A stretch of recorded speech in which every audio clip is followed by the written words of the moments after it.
Olá, pessoal, tudo bem? Um grande abraço para você ligado aqui no Mestres da História, em conexão direta com o nosso parceiraço, o canal LAC Concursos. Vou deixar aqui na descrição do vídeo um link para você se inscrever também no canal do LAC Concursos. E você que é novo aqui também, se inscreva no nosso canal Mestres da História. Não se esqueça de ativar a campainha para que você receba sempre as notificações.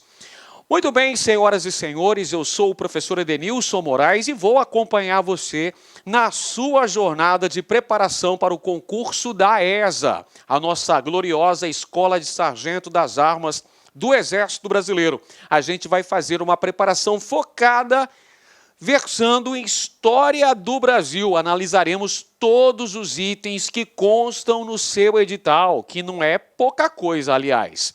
E a gente tem que se preparar com planejamento, antecedência e foco. Vamos juntos aí. Hoje nós temos a discussão de um tema muito importante. Nós vamos tratar da chamada expansão ultramarina, ou seja, de um processo histórico conhecido como Grandes Navegações. Este processo histórico aconteceu entre os séculos XV e XVI e teve como grandes protagonistas Portugal e Espanha na conquista, na colonização de territórios banhados pelo Oceano Atlântico. Bacana então, pessoal? Vamos discutir então essa temática hoje. No começo da aula eu sempre deixo aquela motivação para que a gente tenha empenho, para que a gente possa se dedicar. Quando pensar em desistir, lembre-se sempre dos motivos que te fizeram chegar até aqui. Pessoal, sempre na sua jornada você vai encontrar uma série de barreiras, uma série de adversidades, as pedras no caminho. Só que você tem que transpor esses obstáculos, você tem que superar todas essas adversidades que vão se apresentar ao longo do seu caminho, ao longo da sua jornada. O grande campeão é forjado assim, o grande campeão se faz superando seus próprios limites.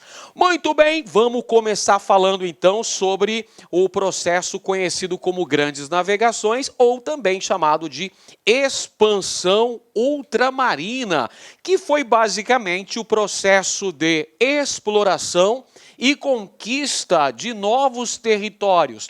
Esses novos territórios banhados pelo Oceano Atlântico. Territórios banhados pelo Oceano Atlântico. Esse processo se deu ao longo dos séculos XV e XVI e teve como grandes protagonistas Portugal, que é o pioneiro nas grandes navegações, e a Espanha, que se lançou com cerca de 80 anos de atraso em relação a Portugal, mas que teve grandes resultados nesse processo também. A expansão ultramarina se deu por variados fatores que motivaram ali a conquista do Oceano Atlântico, que era conhecido à época como Mar Tenebroso, Mar das Tormentas, aí pelos europeus, porque até então a navegação se dava basicamente no mar Mediterrâneo.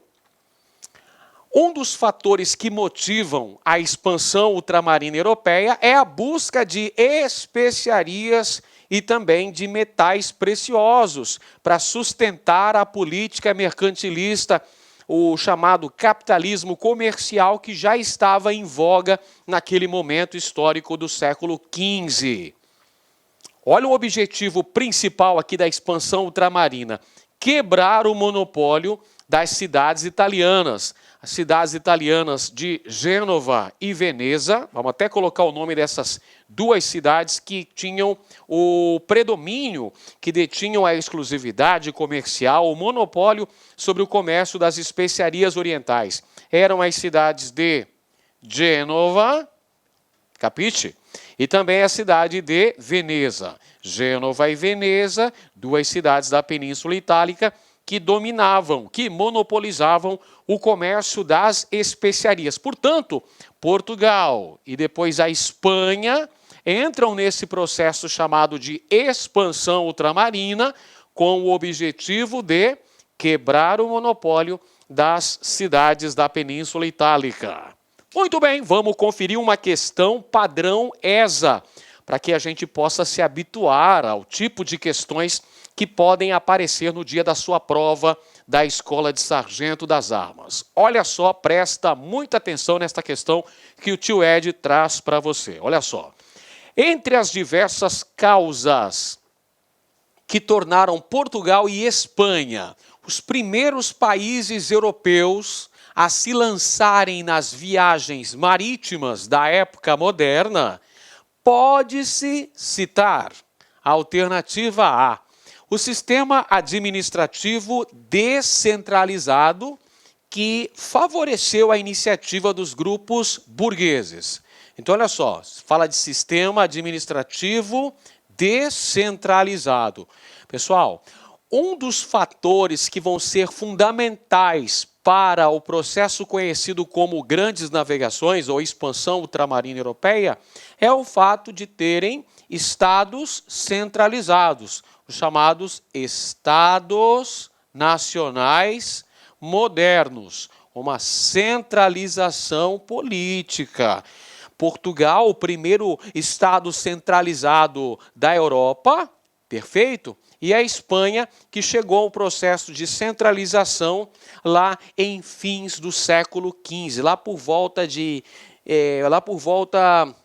do último quartel do século XV, com o casamento dos reis católicos, Fernando de Aragão e Isabel de Castela. Tudo bem? Então, uma questão sine qua non para que ocorresse o processo da expansão ultramarina era a presença de um Estado forte, Estado centralizado, porque o grande motor que vai conduzir esse processo é o Estado, é o incentivo que vem do rei. Perfeito? Então, quando fala aqui em sistema administrativo descentralizado, evidentemente que esta está incorreta. Esta afirmação está incorreta.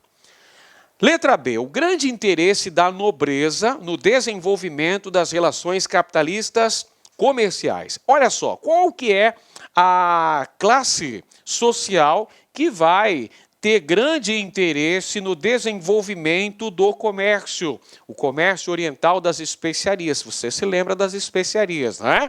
Cravo, canela, pimenta do reino, noz moscada, gengibre, além de outros produtos como tapetes, artigos de luxo, porcelana, tudo isso aí era chamado de especiarias. De onde que vinha todos esses produtos? Esses produtos eram oriundos das Índias. Beleza? E quem monopolizava o comércio das especiarias até a expansão ultramarina eram as cidades italianas de Gênova e Veneza. Muito bem. A classe social que vai ter interesse no desenvolvimento das relações comerciais é a burguesia, pessoal. A burguesia, o grupo social que surge ao final da Idade Média, lá naquele período conhecido como Baixa Idade Média, a burguesia ligada às atividades comerciais é que vai ter interesse no desenvolvimento do comércio das especiarias. Alternativa C, então a alternativa B também a gente já eliminou. Alternativa C. O incentivo dado pela Igreja Protestante interessada na ampliação do número de fiéis. Olha só que coisa. Igreja Protestante, peraí, calma lá, galera. O processo da expansão ultramarina acontece nos séculos XV e XVI. No século XV não existia ainda a Igreja Protestante, não é? Só foram surgir ali no século XVI, a partir de 1517, com Martinho Lutero. Quem vai incentivar esse processo, quem vai ver com bons olhos a expansão ultramarina é a Igreja Católica Apostólica Romana. Portanto, também está incorreta a afirmação C. Então, a gente vai para a afirmação seguinte. Letra D. O interesse das monarquias centralizadas em ampliar suas relações comerciais e sua área de influência. Agora sim, nós encontramos fatores fundamentais no processo das grandes navegações. Monarquias centralizadas. Lembra que eu acabei de falar dos estados modernos europeus? Pois é, meus amigos. O interesse na ampliação dessas relações comerciais e da área de influência desses estados, nações, esses estados nacionais modernos. Então, o Estado centralizado é um fator fundamental para o desenvolvimento da expansão ultramarina. Então, a alternativa correta, letra D de dado. Muito bem. Ainda temos a letra E que diz o apoio dado pelos senhores feudais às pesquisas sobre conhecimentos náuticos. Pessoal, olha só, na Baixa Idade Média o feudalismo já estava em decadência. Desde o século XIV, o feudalismo entrou em crise por conta de uma série de fatores. Guerras, como a Guerra dos 100 Anos, por exemplo, entre França e Inglaterra. Pestes, como, por exemplo, a peste negra, a peste bubônica que assolou a Europa, que dizimou milhões de pessoas. Epidemias de fome, revoltas camponesas, as famosas jaqueries. Portanto, o feudalismo estava em crise. Já estávamos num outro momento histórico, marcado pela ascensão do chamado capitalismo comercial. Capitalismo comercial, que nós historiadores também chamamos de mercantilismo. Tudo bem? Então, por isso, essa afirmação também está incorreta. A única correta era a alternativa D de dado. Muito bem, agora a gente continua falando sobre esse processo das grandes navegações, a expansão ultramarina. Agora a gente fala do comércio oriental. O comércio oriental que vinha lá das Índias, pessoal. Olha só, o que vinha das Índias? As chamadas especiarias, que eram temperos e artigos de luxo.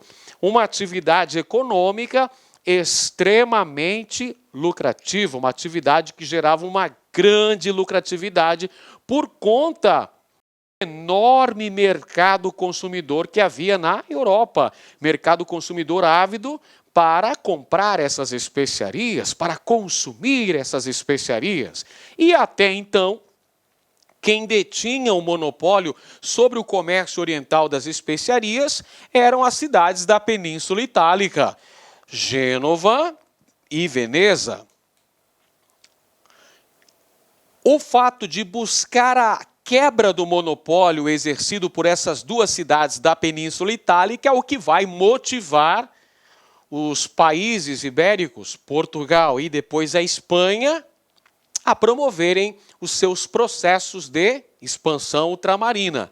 É o grande impulso na expansão marítima, o comércio oriental e o desejo de quebrar o monopólio das cidades italianas de Gênova e Veneza. Elas detinham o monopólio comercial sobre a região do Mar Mediterrâneo. O Mar Mediterrâneo era monopólio das cidades de Gênova e Veneza. Por essa razão que nós vamos ter a expansão ultramarina que vai buscar, olha só, promover a busca de uma rota alternativa. Uma rota alternativa para as Índias. Rota alternativa para as Índias. Essa rota alternativa passava necessariamente pelo Oceano Atlântico. Tudo bem, pessoal? Por que é uma rota alternativa? Porque a rota do Mar Mediterrâneo era monopolizada pelas cidades de Gênova e Veneza. Por essa razão que Portugal e Espanha vão se lançar num outro caminho. Esse outro caminho é o Oceano Atlântico, conhecido como Mar Tenebroso naquela época, conhecido como Mar das Tormentas. Muito bem, vamos conferir então mais uma questão da Banca ESA. No século XV, o lucrativo comércio das especiarias, artigos de luxo, era praticamente monopolizado pelas cidades europeias olha só, questão que pede que você assinale a alternativa que apresenta as cidades da Península Itálica que praticamente monopolizavam o comércio oriental das especiarias antes do advento das grandes navegações. As cidades são Gênova e Veneza. Está aqui na alternativa letra C de casa. Pronto! Gênova e Veneza, cidades da Península Itálica que praticamente monopolizavam o comércio oriental das especiarias, temperos e artigos de luxos provenientes das Índias. Legal! Outro aspecto que é muito cobrado nas provas da ESA e que você precisa ficar ligado diz respeito aos fatores do pioneirismo português nas grandes navegações. Olha aqui o grande navegante português Vasco da Gama que eu trago aqui para ilustrar nossa aula. Grande Vasco da Gama. Portugal nas grandes navegações foi caracterizado pelo pioneirismo, ou seja, o primeiro país a se lançar nas grandes navegações, na expansão ultramarina, foi Portugal. Ó mar salgado, quanto do teu sal são lágrimas de Portugal. Por te cruzarmos, quantas mães choraram, quantas filhas em vão rezaram, quantas noivas ficaram por casar, para que fosses nosso, ó mar. Valeu a pena? Tudo vale a pena se a alma não é pequena. Quem quer passar além do bojador, tem que passar além da dor. Deus, ao mar, o céu, o abismo deu, mas é nele que se espelhou o céu. Fernando Pessoa. Esse poema ilustra bem a epopeia portuguesa na expansão ultramarina. Portugal empenhou grandes esforços para conseguir realizar o intento de alcançar um novo caminho marítimo em direção às Índias, que foi justamente o périplo africano, ou seja, o projeto português nas grandes navegações de conseguir encontrar uma nova rota para as Índias era caracterizado pela realização do périplo africano, ou seja, contornando o litoral do continente africano até chegar às Índias. Entre os fatores que marcam esse pioneirismo de Portugal nas grandes navegações está o fato de ser um Estado centralizado.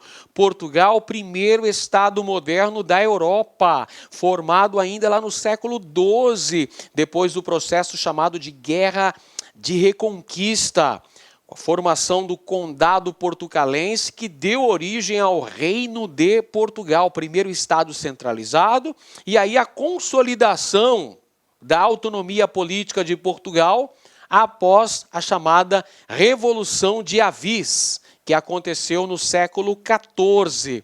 E é justamente a dinastia de Avis que investiu pesado, que contribuiu para os avanços náuticos, para o expansionismo português. Então, uma condição principal que vai ajudar no desenvolvimento das grandes navegações em Portugal, sem dúvida alguma, é o fato de ser um Estado forte e centralizado.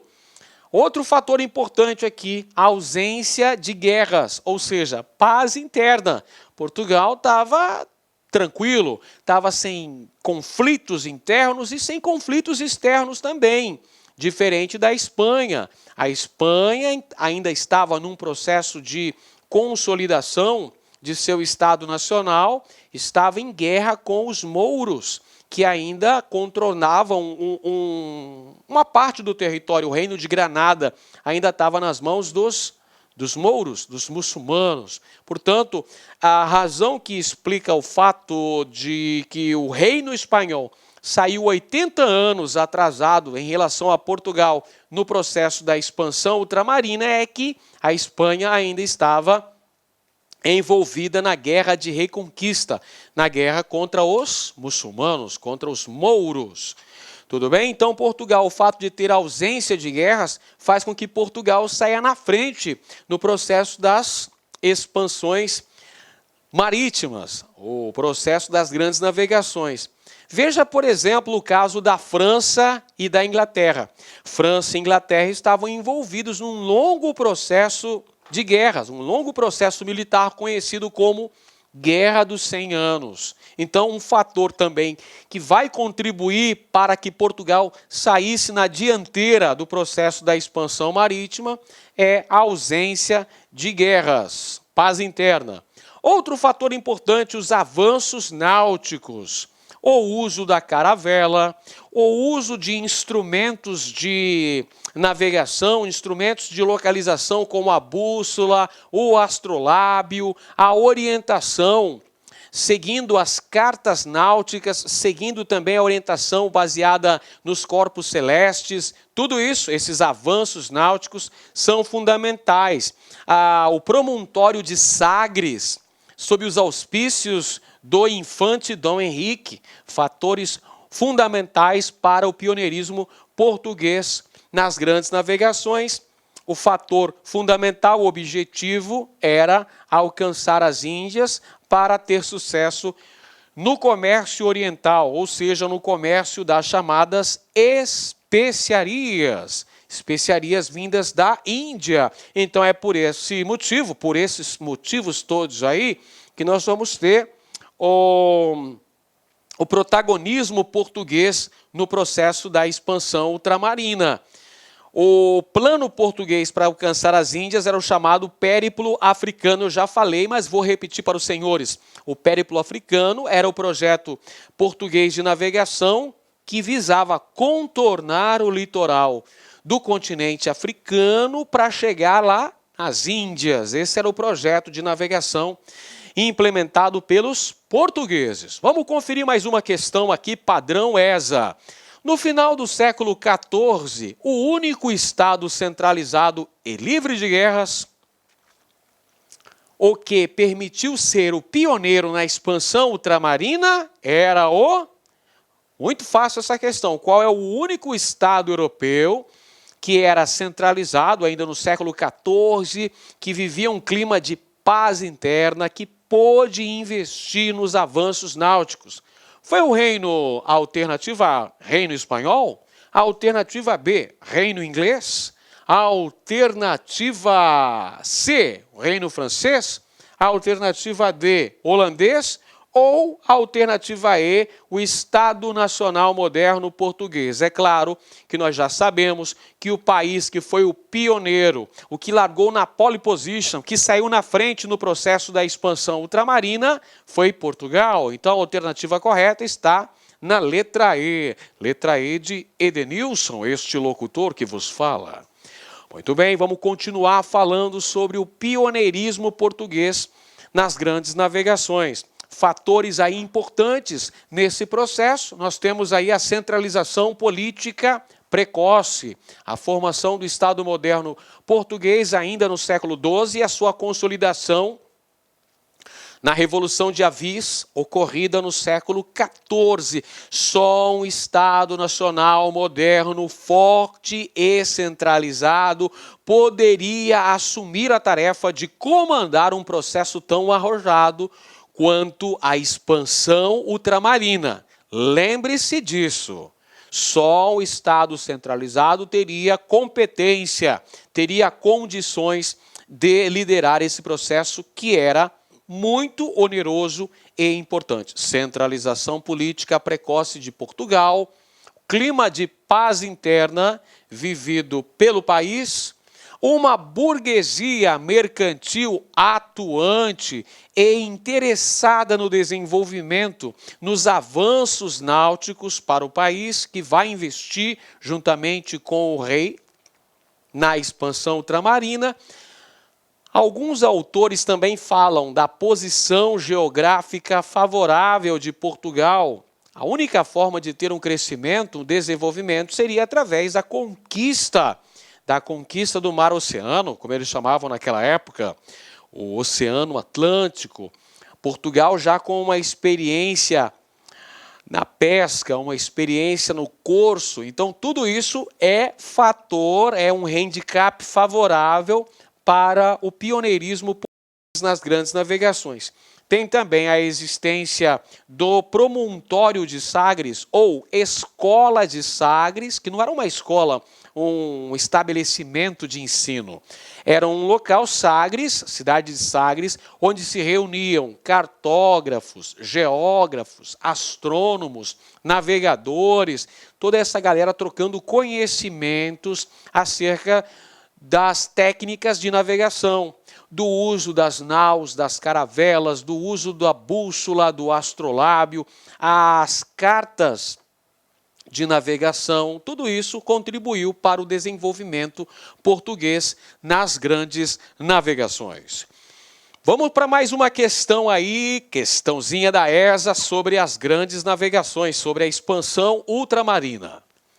Entre os fatores que contribuíram para o pioneirismo português no fenômeno histórico conhecido como expansão ultramarina, é correto afirmar que foi ou foram decisivo ou decisiva ou ainda decisivos ou decisivas nesse processo. O que nós podemos citar? A alternativa A, o comércio de ouro e escravos na costa africana? Não, definitivamente este não é um fator preponderante para o desenvolvimento da expansão ultramarina portuguesa. Nós podemos até afirmar que, posteriormente, com o avanço do processo de expansão ultramarina por parte do reino português, nós tivemos, por exemplo, a exploração do tráfico negreiro na costa africana. Ocorreu o comércio de marfim, a busca de metais preciosos, afinal de contas, naquele período vigorava a política econômica do mercantilismo, da intervenção do Estado na economia, na busca de uma balança comercial favorável. Tudo bem, isso a posterior até aconteceu, isso aí posteriormente até veio a ocorrer em Portugal. Porém, não é uma condição sine qua non para explicar o pioneirismo português nas grandes navegações. Vamos então para a próxima alternativa, letra B. A precoce centralização política de Portugal e a ausência de guerras. Pronto, já encontramos aqui uma alternativa correta. O fato de que Portugal foi o primeiro estado moderno da Europa e também vivia um clima de paz, garantiu ao país ser protagonista nas grandes navegações. Então, vamos assinalar aqui a alternativa correta, letra B de bola, vamos assinalar, pronto, letra B, correta. Mas a gente vai analisar as outras alternativas. Sempre é bom tirar aquela pequena dúvida que pode ocorrer. Perfeito? Vamos então conferir as demais alternativas. Letra C, a luta contra os mouros no Marrocos. Nada disso, pessoal. A luta dos portugueses contra os mouros no Marrocos vai acontecer posteriormente.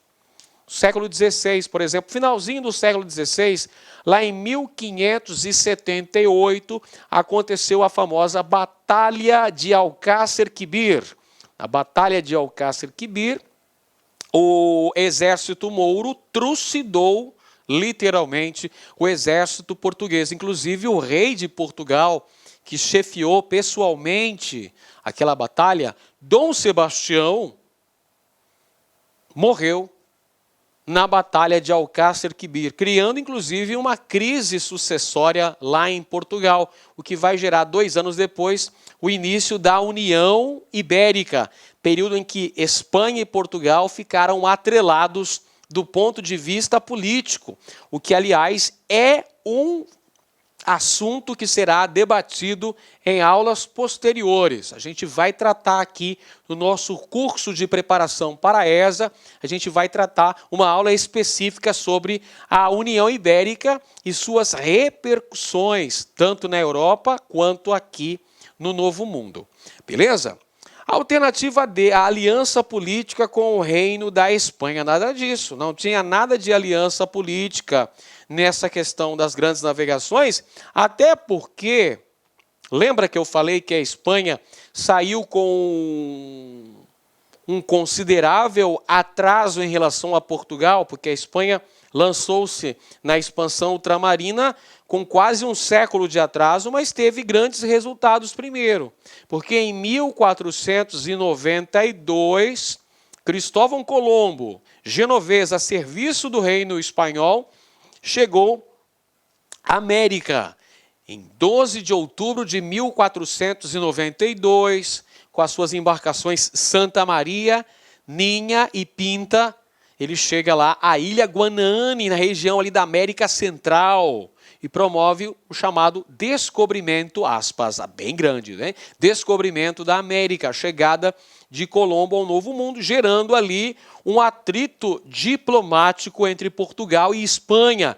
Esse atrito foi resolvido com a assinatura de um tratado de limites entre as coroas ibéricas. Esse tratado foi firmado em uma cidadezinha espanhola conhecida como Tordesilhas. Este é o bom e velho Tratado de Tordesilhas, que foi assinado entre Portugal e Espanha no ano de 1494. Ainda tem a letra E, as reformas pombalinas. Claro que não, né, pessoal? As reformas pombalinas, que também é um assunto que será debatido em aulas posteriores, aconteceram no século XVIII. O Marquês de Pombal é o representante do despotismo esclarecido em Portugal. Mas isso aí acontece bem depois, né? Quase 300 anos depois. Então, o fator do pioneirismo português no processo histórico da expansão ultramarina, aqui precoce centralização política de Portugal, ausência de guerras.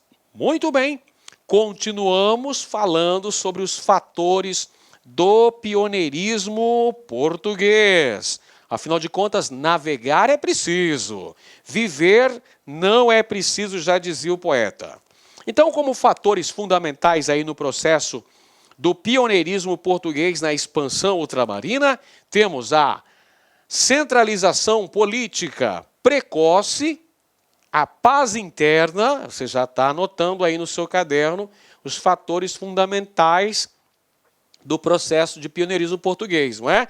Porque a ESA gosta bastante de cobrar esses temas. Então, por isso que eu estou enfatizando bastante, estou massificando esse conhecimento. Pessoal, há também o interesse português no comércio oriental, ou seja, no comércio das especiarias. Tem também o fator da posição geográfica estratégica de Portugal, os avanços náuticos, a caravela, o uso da nau, o astrolábio, ou a bússola, os mapas, a escola de Sagres, tudo mais, acaba contribuindo para que Portugal tivesse todo esse brilho, todo esse encantamento, esse sucesso na expansão marítima. Portugal foi o primeiro país a empreender as grandes navegações no século XV. Assinale a única alternativa em que todas as informações são fatores que contribuíram para o pioneirismo português nesse campo. Vamos conferir então. Alternativa A, Escola de Sagres e nobreza forte e autônoma. A Escola de Sagres, o chamado Promontório de Sagres, comandado pelo infante Dom Henrique, é considerado um fator que contribuiu para o pioneirismo português. Porém, nobreza forte e autônoma? Não. Se a nobreza fosse forte e autônoma, o Estado não seria centralizado. Concorda comigo? O Estado era centralizado. Significa que o rei tinha poderes políticos, controlava a nobreza. Então, por essa razão, o item A está incorreto. Alternativa B. Mercantilismo e intensa utilização da Rota da Seda. Pessoal, o mercantilismo é um fator importante, a busca de metais preciosos. Lembra que o mercantilismo é o capitalismo comercial, a primeira fase do capitalismo, marcada por uma intervenção do Estado na economia, por uma busca de uma balança comercial favorável, ou seja, exportar muito mais do que importar, a adoção de medidas monopolistas e protecionistas, a busca de metais preciosos, a riqueza de um país, nessa época, era medida pela quantidade de metais nobres. Então, o mercantilismo é um fator que vai incentivar o processo das grandes navegações. Porém, Portugal não tinha uma intensa utilização da Rota Oriental da Seda. Portugal não detinha o controle da utilização da Rota da Seda. Errado. Letra C, centralização administrativa e ausência de guerras. Agora sim, meus amigos, chegamos aqui numa alternativa que apresenta dois fatores preponderantes para o pioneirismo português na expansão ultramarina. O fato de ser um Estado moderno europeu, um Estado centralizado, político, administrativo, um Estado do ponto de vista político-administrativo centralizado, e a ausência de guerras é outro fator importante aí que vai contribuir para o pioneirismo português. A alternativa correta, letra C de casa. Na letra D, fala que nós temos aqui o fortalecimento do feudalismo. Fortalecimento do feudalismo, pessoal. O feudalismo, como a gente já falou, entrou em declínio, em crise, no século XIV, é o século de desagregação do sistema feudal, causado por uma série de fatores, guerras, fome, epidemias, revoltas camponesas. Então o feudalismo, bye bye feudalismo. O feudalismo já havia falecido, vamos dizer assim. O feudalismo já havia sido destruído. Já estávamos vivendo a fase do mercantilismo, ou seja, a fase do capitalismo comercial. Capitalismo comercial, ascensão da burguesia, ascensão econômica da burguesia. E letra E, guerra contra a Espanha e tomada de Constantinopla. Nada disso. Se Portugal estivesse em guerra com a Espanha, não teria condições de se lançar na expansão ultramarina. Justamente o fato de não ter guerras, a ausência de conflitos militares é uma condição importante para que Portugal se lançasse na frente das grandes navegações. Beleza? Opa, olha aí o Vasco da Gama novamente por aqui, pessoal. A gente falando da questão fundamental do pioneirismo lusitano. Vamos continuar falando dos nossos patrícios, os nossos queridos portugueses.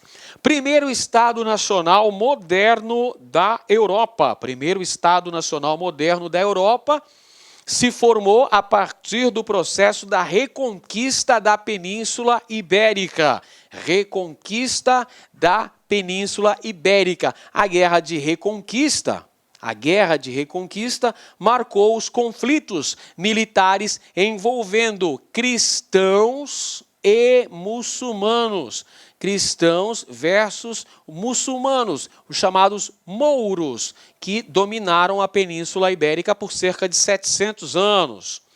E nós tivemos as guerras, os conflitos militares pela expulsão dos mouros da Península Ibérica. Como é que se chamou esse conjunto de batalhas? Denominou-se Guerra de Reconquista. Portugal forma-se enquanto Estado Nacional Moderno Europeu ainda no século XII.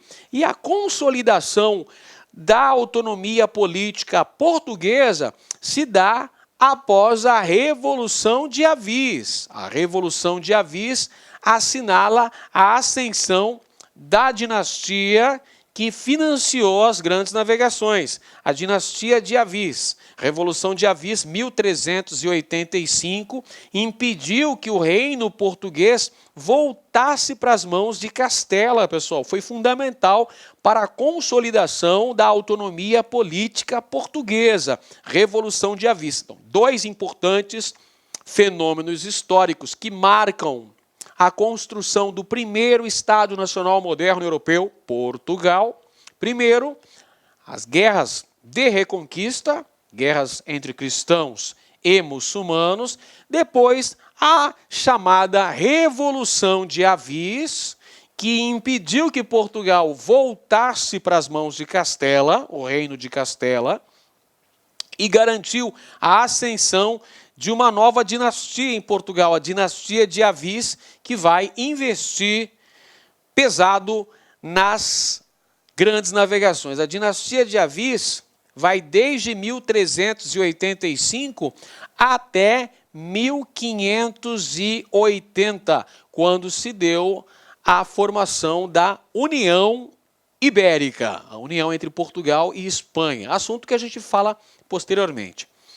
As grandes navegações estão diretamente relacionadas com o fato de Portugal ser o primeiro estado moderno da Europa, pessoal. Se Portugal não fosse um estado centralizado, não teria condições de encarar essa empreitada tão onerosa. As grandes navegações vão acontecer visando o desenvolvimento comercial, a busca de matérias-primas, de metais preciosos, de escravos africanos. O objetivo geopolítico das grandes navegações, muito importante, anota isso no seu caderno, objetivo geopolítico das grandes navegações, a conquista de rotas atlânticas. Portugal controlou as rotas do Atlântico Sul, importantíssimas, tanto para atingir o continente africano, quanto para chegar às Índias. E o objetivo religioso aqui da expansão ultramarina era a expansão do cristianismo, que é um fator secundário. A bem da verdade, este não é um fator preponderante. O fator preponderante são fatores econômicos, o avanço do comércio, a conquista dos mercados fornecedores das especiarias orientais, a conquista das rotas do Atlântico Sul. O motivo secundário, nós vamos ter aí a expansão do cristianismo. É por isso que a Igreja Católica vai apoiar o processo da expansão ultramarina portuguesa. E Portugal desenvolveu o chamado périplo africano, que era justamente a busca dessa nova rota para atingir as Índias, contornando o extenso litoral do continente africano. Esse périplo africano demorou muito tempo para ser consolidado. Começa, vou até anotar aqui, pessoal, olha só, o périplo africano vai começar em 1415. 1415 com a tomada de Ceuta. Presta bem atenção. Tem muita gente por aí que fala Celta. Não é Celta, amiguinho. A conquista de Ceuta, no norte da África.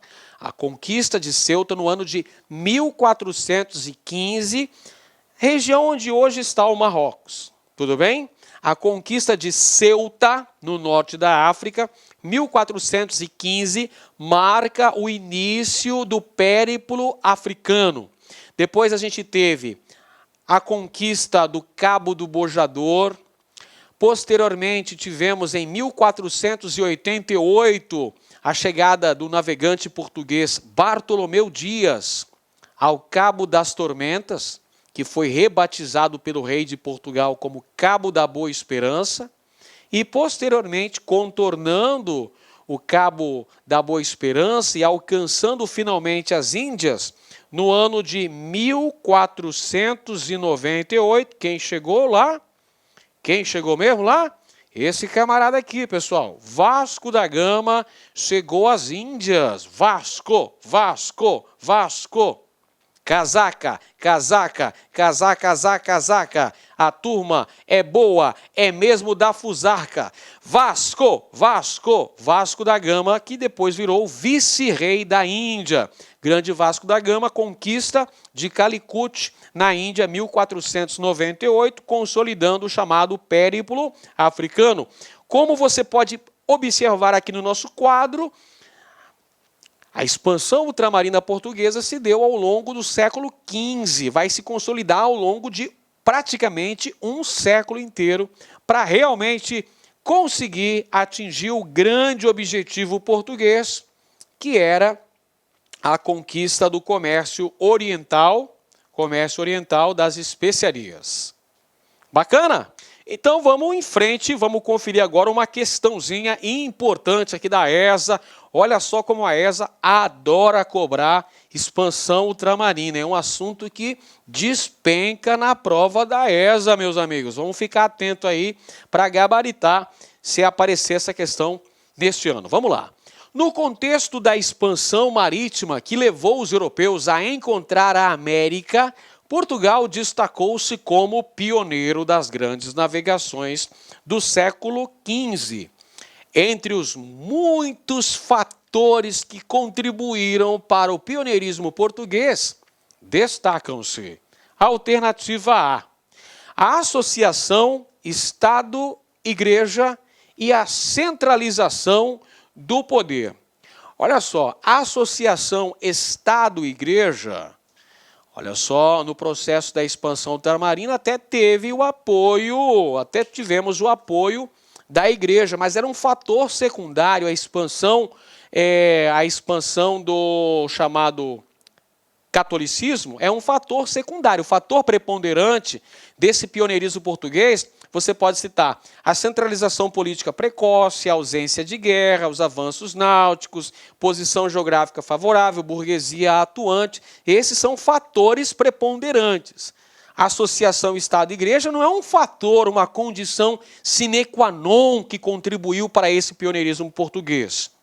Alternativa B, a política mercantilista e a expulsão dos mouros da Península Ibérica. Veja bem, pessoal, antes mesmo da completa expulsão dos mouros da Península Ibérica, Portugal já havia se lançado nas grandes navegações. Porque veja bem, pessoal, quando a gente fala de Península Ibérica, estamos falando de Portugal e também da Espanha. Certo?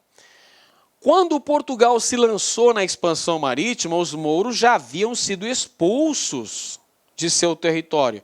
Porém, eles ainda estavam na Espanha, no território que deu origem à Espanha. Ainda estavam no reino de Granada, ao sul da península. Portanto, está incorreto aqui a letra B. Letra C, centralização administrativa. Deixa eu apagar aqui. Centralização administrativa e posição geográfica favorável. Aqui nós temos dois fatores, duas questões importantes. A centralização do poder político, Estado moderno europeu, primeiro, Portugal, e a posição geográfica, a experiência na pesca, experiência no corso, são fatores fundamentais para que Portugal fosse o primeiro país a se lançar na expansão ultramarina.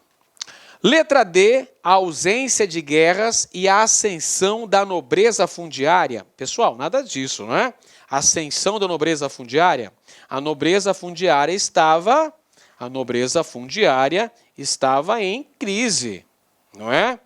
Porque o Estado foi centralizado. Então temos um rei forte, um Estado forte e centralizado, que vai ter o apoio econômico de setores da burguesia, financiando o processo da expansão ultramarina. O apoio da nobreza vai se dar através dos cargos administrativos, a concessão de cargos administrativos.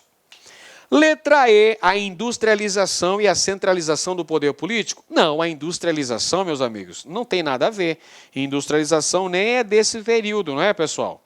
A Revolução Industrial é século XVIII na Inglaterra. Então, a industrialização, nada disso. Centralização do poder é um fator, mas industrialização não é.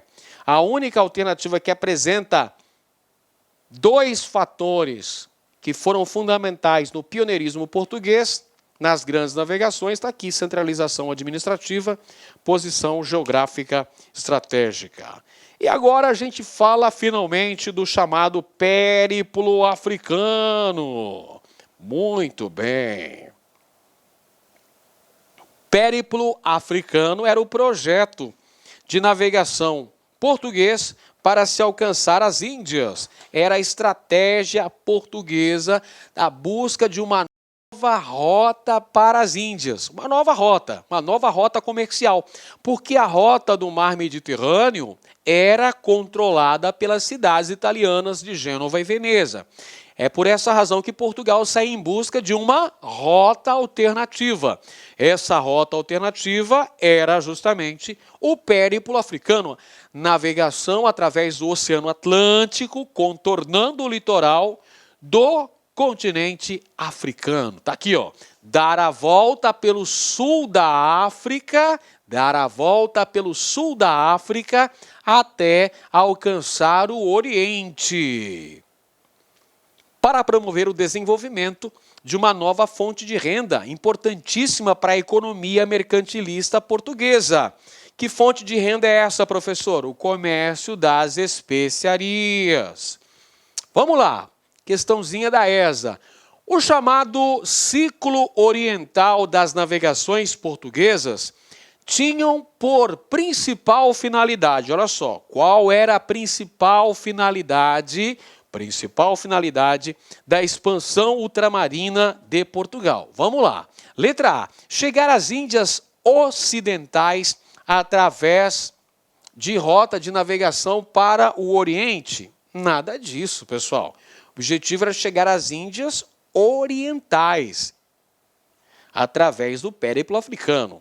Letra B, chegar ao Oriente, reduto das especiarias, após navegar para o Ocidente? Nada disso. Esta foi a estratégia de quem? Quem é que utilizou essa estratégia de navegar para o Ocidente para chegar ao Oriente? Lembra quem usou? Cristóvão Colombo, navegador a serviço da Espanha, que, acreditando na esfericidade da Terra, navegou rumo ao Ocidente para dar a volta no mundo e chegar no Oriente. Mal sabia ele que no meio do caminho tinha uma imensa massa continental que posteriormente seria chamada de Novo Mundo ou América. Muito bem. Letra C. Explorar a parte oriental da África rica em ouro e escravos. Esse é o objetivo principal. Olha aqui, nós estamos falando aqui, objetivo principal, objetivo fundamental. Tenha isso em mente. Objetivo principal da expansão ultramarina. Não, esse não é o objetivo principal. Letra D, explorar toda a região situada ao oriente do meridiano de Tordesilhas. Não, pessoal, esse não era o objetivo principal da expansão ultramarina, até porque o Tratado de Tordesilhas já foi assinado no final do século 1494. E a expansão ultramarina portuguesa começa bem antes, né? 1415. Espera aí, vamos lá. Então, por exclusão das alternativas incorretas, já encontramos a alternativa correta. Só nos sobrou uma também, né? A alternativa E, chegar ao Oriente, reduto das especiarias, após dar a volta pelo sul do litoral africano. Como é que era chamada essa estratégia de navegação? Chamava-se périplo africano. Périplo africano. Muito bem, pronto. Resposta correta, letra E. Agora a gente trata do Tratado de Tordesilhas. A gente fala do Tratado de Tordesilhas, assinado entre as coroas ibéricas no ano de 1494, para resolver a disputa pela posse e controle das colônias ultramarinas. Pessoal, por que deu esse litígio diplomático? Então, é um litígio diplomático envolvendo Portugal e Espanha. Espanha, tá aqui a rainha Isabel de Castela, e Portugal, tá aqui brabo o rei Dom João II. Bom, é o seguinte, pessoal, por que vai acontecer esse litígio diplomático envolvendo as coroas ibéricas? Por conta da chegada de Cristóvão Colombo ao Novo Mundo em 1492. E aí, isso vai gerar um conflito envolvendo as coroas ibéricas, Portugal e Espanha. Para resolver de modo pacífico esse litígio diplomático, vai ser feito, então, a assinatura de tratados. Primeiro, o Tratado Bula Inter Cetera, que foi firmado em 1493, estabelecendo uma linha imaginária traçada a 100 léguas a oeste das ilhas de Cabo Verde, determinando que o que estivesse do lado oriental pertenceria a Portugal e do lado ocidental pertenceria à Espanha. Portugal não concordou, achou muito pouco o que foi oferecido. E aí, no ano seguinte, nós tivemos a assinatura do Tratado de Tordesilhas. Tratado de Tordesilhas, que estabeleceu uma linha imaginária traçada a 370 léguas a oeste da ilha de Cabo Verde, determinando que a porção oeste, ou seja, a porção ocidental, pertenceria à Espanha, ao passo que a porção leste, ou seja, a porção oriental, ficaria para Portugal. Muito bem, vamos conferir a questão aqui. Questão da ESA, questão padrão ESA, questão especial que o tio Edio traz para você para turbinar os seus estudos. O Tratado de Tordesilhas, celebrado em 1494 entre as coroas de Portugal e Espanha, pretendeu resolver as disputas por colônias ultramarinas entre esses dois países. Estabelecia que, alternativa A, os espanhóis ficariam com todas as terras descobertas até a data de assinatura do tratado, e as terras descobertas depois ficariam com os portugueses? Claro que não, foi traçada uma linha imaginária, um meridiano de Tordesilhas. Letra B, os domínios espanhóis e portugueses seriam separados por um meridiano estabelecido a 370 léguas a oeste das ilhas de Cabo Verde? Perfeitamente, meu jovem. Está aí a alternativa correta, Tratado de Tordesilhas. Estabelecimento do meridiano de Tordesilhas, 370 léguas a oeste do arquipélago de Cabo Verde. Letra C. A Igreja Católica, como patrocinadora do tratado, arrendaria as terras descobertas pelos portugueses e espanhóis nos 15 anos seguintes. Nada disso, não havia essa cláusula. Letra D. Portugal e Espanha administrariam juntos as terras descobertas para fazer frente à ameaça colonialista da Inglaterra, da Holanda e da França? Claro que não. E letra E, até porque Inglaterra, França e Holanda só vão se lançar no processo de expansão ultramarina posteriormente. Posteriormente que a Inglaterra, a França e depois a Holanda vão entrar também nas grandes navegações. Bem depois. Letra E. Portugueses e espanhóis seriam tolerantes com os costumes e as religiões dos povos que habitassem as terras descobertas? Que mentira, que lorota boa. Nada disso, não consideraram. Você sabe muito bem que com o processo de colonização, a imposição da fé católica sobre os povos nativos do Novo Mundo. Tratado de Tordesilhas, ainda a gente continua falando do Tratado de Tordesilhas, que foi assinado entre as coroas ibéricas, que teve a mediação papal. Foi o nosso amigo Papa Alexandre VI, Padre Alexandre VI, responsável pela assinatura do Tratado de Tordesilhas, mediando a assinatura entre os reis de Portugal e da Espanha, o rei de Portugal Dom João II e o rei da Espanha Dom Fernando de Aragão, promovendo a demarcação dos direitos coloniais entre os dois países. O Tratado de Tordesilhas é uma das consequências diretas da expansão ultramarina. Questão essa, vamos conferir o Tratado de Tordesilhas assinado pelos reis ibéricos com a intervenção papal representa. Alternativa A, o marco inicial da colonização portuguesa no Brasil? Não. O marco inicial da colonização portuguesa no Brasil, você tem, olha só, 1500, a chegada de Cabral ao litoral deste território. Porém, é apenas em 1530, com o envio da expedição de Martim Afonso de Souza, é que se dá ao início da colonização brasileira por parte dos portugueses. Então está errado a letra A. Letra B. O fim da rivalidade entre portugueses e espanhóis na América? Não.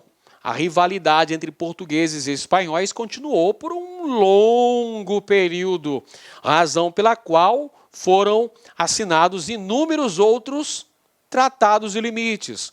O Tratado de Madrid, de 1750, Tratado de El Pardo, o Tratado de Santo Ildefonso, de 1777, o Tratado de Badajoz e por aí vai, Tratado de Utrecht, vários tratados. Então não é definitivamente o fim da rivalidade entre lusitanos e castelhanos na América. Letra C, a tomada de posse do Brasil pelos portugueses. É isso que determina o Tratado de Tordesilhas, pessoal? Não, ainda não. Até porque o Brasil nem existia ainda, né, essa concepção. Os portugueses nem haviam chegado à América ainda. Como é que é a tomada de posse do Brasil? A tomada de posse só vai acontecer com o envio da esquadra comandada por Pedro Álvares Cabral. Esquadra de Cabral, 1500, 22 de abril de 1500. Legal? Letra D, a demarcação dos direitos de exploração colonial dos ibéricos. Aí, beleza. Não foi estabelecido um meridiano traçado ali a 370 léguas a oeste de Cabo Verde? Beleza, então determinou os direitos de cada um dos países ibéricos. E letra E, o declínio do expansionismo espanhol? Nada disso, o expansionismo espanhol acabou consolidando-se posteriormente com a conquista do território do Império Azteca, que foi comandado por... Quem comandou foi Hernán Cortés. Hernán Cortés conquistou o território azteca, numa guerra terrível contra os aztecas lá no México. E Francisco Pizarro conquistou o Império Inca, na porção sul do território, onde hoje nós temos a América do Sul. Ok? Então a única alternativa correta, a letra D, o Tratado de Tordesilhas definiu os direitos de exploração colonial dos países ibéricos. E por fim, mas não menos importante, a gente fala sobre as consequências das grandes navegações. Tivemos aí o deslocamento do eixo comercial. Pessoal, onde é que estava o eixo comercial antes do advento da expansão ultramarina? O eixo comercial estava ao longo do mar Mediterrâneo. Ele foi transferido para onde? Foi transferido para o Oceano Atlântico. Outra consequência das navegações, o comércio em escala global. Consequência importante, exploração econômica do Novo Mundo. As colônias de exploração que foram feitas aí por espanhóis e portugueses. Posteriormente, ingleses também colonizaram, ingleses, franceses e holandeses também colonizaram o Novo Mundo. O Novo Mundo é a América, né, pessoal? Só lembrando, Novo Mundo, posteriormente conhecido como América. Enriquecimento das metrópoles europeias por conta do fluxo de riquezas transferido da América, da África e da Ásia para as metrópoles europeias. Vamos terminar a última questãozinha aqui, a ausência de colonização. Logo após a descoberta de algumas áreas americanas, como o Brasil, deveu-se. Vamos lá, essa questão cobra justamente os fatores que foram levados em consideração para a não colonização imediata de algumas áreas americanas, como foi o caso do Brasil, não é? Os portugueses chegaram em 1500, mas o início da colonização efetiva só ocorreu 30 anos depois. Muito bem, qual foi a razão aí disso ter acontecido? Alternativa a reação organizada da população nativa? Não, esse não é um fator preponderante, pessoal. Até porque o contato inicial dos lusitanos se deu com as populações indígenas do litoral. E essas populações não tiveram tamanha reação organizada.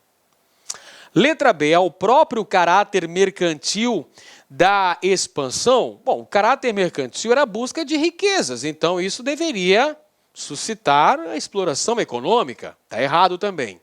Letra C, a negativa reação espanhola ante os descobrimentos portugueses? Nada disso, não já estava definido através do Tratado de Tordesilhas a posse de cada uma das nações ibéricas? Estava definido. Letra D, ao interesse europeu no comércio oriental? Beleza, você não lembra qual que é o fator principal que motivou a expansão ultramarina? Não era a exploração econômica das especiarias orientais? Era, professor. Então, o interesse europeu no comércio oriental fez com que, a princípio, Portugal não colonizasse o Brasil.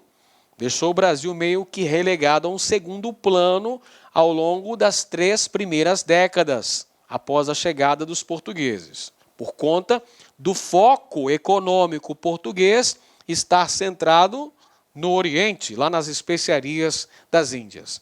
E letra E, a prévia determinação portuguesa de estabelecer feitorias comerciais? Não, esse não é um fator que impediu a imediata colonização, até porque, mesmo durante as 3 primeiras décadas do século XVI, os portugueses estabeleceram uma série de feitorias ao longo do litoral. Nessas feitorias que serviam como entrepostos comerciais, verdadeiros enclaves portugueses aqui no Novo Mundo, aqui no Brasil, feitoria de Cabo Verde, feitoria de Igaraçu. Essas feitorias serviam como entrepostos comerciais, onde se dava a exploração econômica daquele produto que representou o primeiro produto explorado pelos portugueses no Brasil, que foi o pau de tinta, o pau-brasil. Beleza, pessoal? Então, importante que você tenha isso em mente, hein? Olha só, acreditar é o primeiro passo para qualquer conquista. Você tem que ter fé, tem que acreditar nas suas potencialidades e procurar trabalhá-las, aprimorá-las, para que você possa alcançar seus objetivos, para que você possa cumprir suas metas. Se você gostou desse vídeo, não se esqueça de curtir, compartilhar, não se esqueça também de se inscrever aqui no canal Mestres da História. A nossa temporada 2018 está só começando. Estamos querendo aí dobrar o número de inscritos e você vai nos ajudar nessa nossa meta. Nossa meta é arrojada, chegar até o final do ano com 50 mil inscritos. E você vai ser nosso parceiro nessa tarefa. Um grande abraço a todos e até o próximo vídeo. Valeu, valeu, pessoal. Tchau, tchau. Clique like.